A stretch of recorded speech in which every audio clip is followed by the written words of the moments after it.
বন্ধুরা, আজকে দেখাবো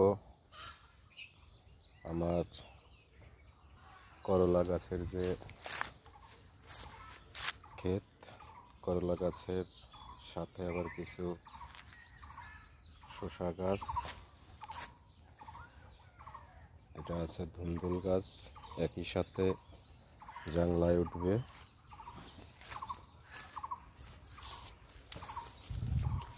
অনেক ঘাসপালা পতিত জমির ভিতরেও কিভাবে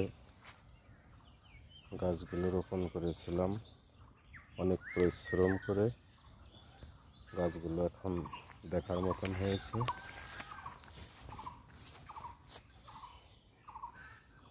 অনেক ঘাস পতিত জমি, অনেক কষ্ট করে গাছগুলো রোপণ করেছি।